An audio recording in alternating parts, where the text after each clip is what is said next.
നമ്മുടെ ഉള്ളിലാണ് നമ്മുടെ ശത്രു ഇരിക്കുന്നത് എന്ന് നാം തിരിച്ചറിയുക. പുറമേ നിന്ന് വരുന്ന ആളുകളെല്ലാവരും ഒന്നുകിൽ നമ്മെ പ്രചോദിപ്പിക്കുവാനോ അതല്ലെങ്കിൽ ഇനിയും നീ വളരേണ്ടതുണ്ട് എന്ന് നിന്നെ ഓർമ്മിപ്പിക്കുവാനോ ആണ് കടന്നു വരുന്നത്. നാം അവരെ തെറ്റിദ്ധരിച്ചുകൂടാ. അതുകൊണ്ട് തന്നെ അവരെ നാം സ്വീകരിക്കാം, അവരെ ആക്സെപ്റ്റ് ചെയ്യാം. ആ സംഭവങ്ങളെ ആക്സെപ്റ്റ് ചെയ്തുകൊണ്ട് അതിനെ ഓവർകം ചെയ്യാൻ ആവശ്യമായിട്ടുള്ള, അതിനെ അതിജീവിക്കാൻ ആവശ്യമായിട്ടുള്ള വളരെ പ്രധാനപ്പെട്ട സ്റ്റെപ്പുകളുമായി നമുക്ക് മുന്നോട്ട് പോകാം. അവിടെയാണ് നാം വിജയിക്കുന്നത്, നാം ശക്തനാവുന്നത്.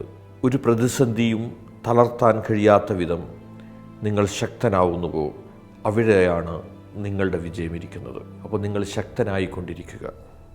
നിങ്ങളുടെ ശത്രു നിങ്ങളുടെ ഉള്ളിലാണെന്ന് തിരിച്ചറിയുക.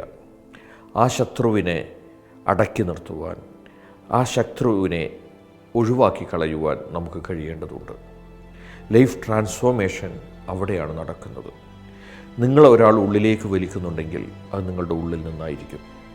നിങ്ങൾക്ക് ഒരു കാര്യം ചെയ്യുവാൻ നിങ്ങൾക്ക് തടസ്സമാവുന്നുണ്ടെങ്കിൽ നിങ്ങൾ ശ്രദ്ധിച്ചു നോക്കൂ, നിങ്ങളുടെ ഉള്ളിൽ നിന്നാണ് ആ മന്ത്രം നിങ്ങൾക്ക് ലഭിക്കുക. അതുകൊണ്ട് തന്നെ നിങ്ങളുടെ ഉള്ളിനെ നിങ്ങൾ പരിവർത്തനപ്പെടുത്തിയാൽ, പ്രചോദിപ്പിച്ചു കഴിഞ്ഞാൽ ഈ വ്യക്തി തന്നെ നിങ്ങളുടെ മിത്രമായി മാറി നിങ്ങളെ പ്രചോദിപ്പിച്ചു കൊണ്ടിരിക്കും.